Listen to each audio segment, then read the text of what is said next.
요즘 뭐 뉴스 보면 죄다 뭐 탄핵, 내란 그런 수사 얘기만 나오는데 오늘 인터넷 쳐보신 분들은 지금 이 사람들 얘기가 나오네 놀라셨을 수 있어요. 이담 아나운서 누굽니까?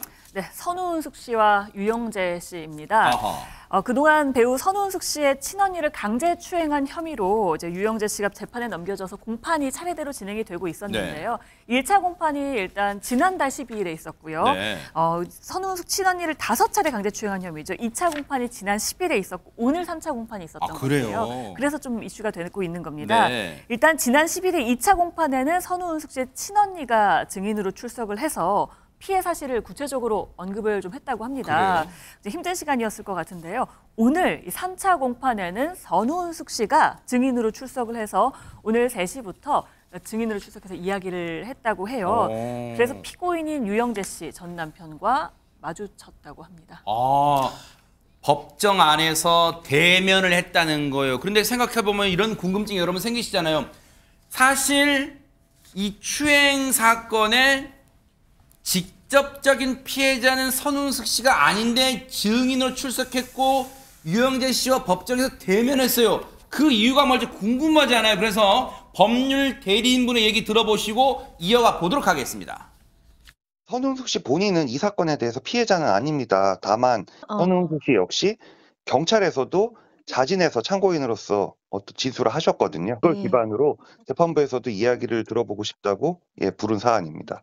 선우은숙 씨의 언니인 피해자가 언제 선우은숙 씨한테 피해 상황을 이야기했는지, 그때 이야기를 듣고 어떤 반응을 보였는지 자매로서 이 사건에 관해서 증언할 예정입니다.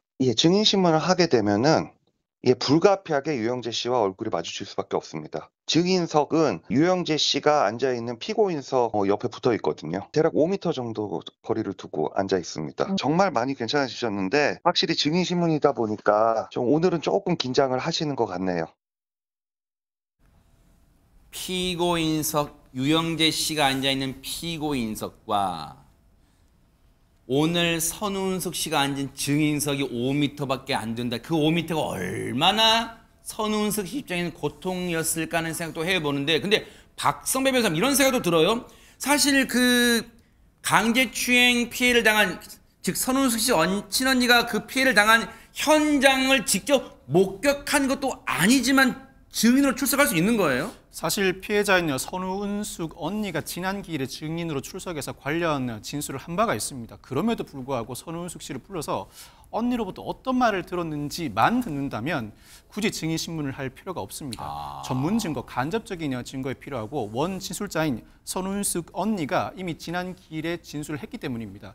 법원 입장에서는 여기서 더 나아가고 싶은 것입니다. 네. 선우은숙 언니가 선우은숙 씨에게 언제 관련 피해 사실을 알려주었는지, 그 소식을 전해들은 선우은숙 씨가 어떤 반응을 보였는지, 두 사람은 향후 어떤 대응 방안을 마련해서 대응을 해나가는지 관련 정황을 듣고 싶은 것입니다. 이 정황은 전문 증거가 아니고 이 정황 자체로 피해자 진술의 신빙성을 판단해 볼 수 있는 자료가 됩니다. 이와 관련된 증언을 듣고 싶어 한 것으로 보이고, 오늘 증인으로 출석한 선우은숙 씨 아래와 같이 진술을 했습니다. 언니로부터 추행 피해 사실을 들은 적이 있다. 유영재 씨와 합의하고 이혼 서류를 제출했다. 취하하려고 고민한 적이 있었는데 그때 언니가 충격받을까 봐 지금까지 말은 못했지만 들려줘야겠다면서 유영재와의 녹취록을 들려줬다는 것입니다. 너무 충격이 컸고 상상도 못했던 말들을 언니로부터 듣게 됐다. 멘붕에 빠져 혼절 상태에 빠지기도 했다. 그리고 언니는 이 사건 이후에 공황장애로 병원 치료를 받았고 유영재 U자만 들어도 토를 할 것 같다는 반응이었다. 스트레스 6kg이 빠졌고 이후에 언니가 법적 절차를 밟고 싶다 해서 내가 알던 변호사를 소개해줬다라는 진술이었습니다. 아이고. 아니 근데 박주희 변호사님, 우리가 좀 알기로는 이런 성추행 사건의 경우 피고인과 증인은 뭐 가림막 설치하고 그런 거 아니에요? 네, 맞습니다. 성범죄 사건 같은 경우는 이제 피해자의 심신 안정이나 2차 피해 방지를 위해서 이 가림막 신청 같은 그 분리 조치를 신청을 할 수가 있습니다. 하지만 그런데 이 분리 조치 신청이 언제나 받아들여지는 건 아니고요. 재판부가 분리 조치가 필요한지 판단을 해서 결정을 하게 되는데 이 사건 같은 경우는 이 재판부가 분리 조치의 필요성이 없다라고 판단을 한 것 같습니다. 왜냐하면 일단 피해자가 성인이고요. 그리고 충분히 이제 진술을 할 수 있을 거라고 생각을 했기 때문에 이러한 판단에 의해서 가림막 설치는 하지 않은 것으로 보입니다. 세상에 직접적인 피해자는 아니지만 어쨌든 언니한테 그 사실을 듣고 정신적 충격을 받았을 선우은숙 씨가 지금 유영재 씨와 마주 앉았다는 얘기 아니에요. 그때 얼마나 어떤 심경이었을까요? 법률 대리인 얘기 마저 들어보시고 이어가 보도록 하겠습니다. 말로 표현할 수 없을 정도로 굉장히 흉측한 피해를 당했습니다. 그래서 증인신문 때 재판의 비공개를 신청하였으나 재판부에서는 이 사건이 좀 국민적 관심을 갖는 사건이고 피고인의 방어권 보장을 위해 필요하고 공개된 재판을 받을 권리는 국민의 기본권이기 때문에 원칙으로 돌아가서 비공개를 하지 않고 증인신문을 하기로 결정하였습니다. 그냥 좀 담담한 표정이어서 좀 무표정이어서 피고인의 변호인은 현재 혐의를 전면 부인한다는 의사를 표시하였습니다. 오늘 말고 앞선 2차 공판 때는 이담 아나운서 친언니, 직접적인 피해자인 친언니가 나와서 법정에서 자신의 피해 사실을 다 털어놨다는데 진짜 차마 저희가 방송에서 다 말씀드릴 수 없는 그런 내용이 많았다면서요. 네, 몇 가지만 좀 얘기를 드리겠습니다. 일단 선우은숙 씨의 친언니는요. 2022년 10월 4일부터 선우은숙 씨 집에서 같이 생활을 했대요. 선우은숙 씨가 방송을 비롯해서 좀 일정이 바쁘니까 집안일을 도와줬다고 합니다.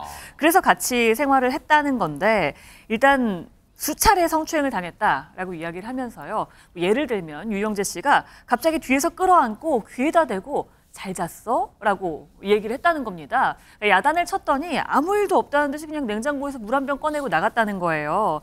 그리고는 또 선우은숙 씨가 일 때문에 외박을 했을 때 또 이런 일이 있었다고 합니다. 방에서 불을 끄고 자려는데 유영재 씨가 들어와서 친언니 쪽에 누웠다는 거예요. 그래서 벌떡 일어나서 옮기니까 당겼다는 거죠. 그래서 방에서 나가라라고 이야기를 하니까 항상 청소하고 이렇게 집에서 그런 게 미안해서 고마워서 그런다라고 이야기를 했다는 겁니다. 말로 고맙다고 해야지 이게 뭐 하는 거냐라고 하니까 또 방에서 그냥 나갔다라고 이야기를 했습니다. 근데 왜 이렇게 지속적인 추행에도 미리 이야기를 하지 못했냐라는 이야기들이 좀 많았거든요. 이에 대해서도 친언니는 이렇게 얘기를 했습니다. 선우은숙 씨가 처음에 이제 이혼했을 때 많은 스캔들이 있었고 18년 동안 외롭게 사는 모습을 봤을 거 아니에요. 그래서 큰 충격을 받을 것 같아서 홀로 덮고 홀로 참으려고 했다라고 이야기를 하기도 했습니다. 박성배 변호사님 15초 드릴게요. 그러면 유영재 씨는 계속 이 사실 이에 대해서 전면 부인하고 있는 겁니까? 뭡니까? 혐의를 인정하는 순간 무죄 선고 가능성은 0%에 수렴하게 됩니다. 형량이 문제가 아니라 혐의가 인정되는 순간 모든 일이 끝난다고 판단하고 있는 것 같습니다. 다음 주 오는 24일에 피고인 신문위의 변론 종결할 예정인데 재판 속도에 비춰보면 그 이후 수준의 선고기일이 예정될 것으로 보입니다. 이 재판은 뉴스파이터가 계속해서 따라붙어 보도록 하겠습니다.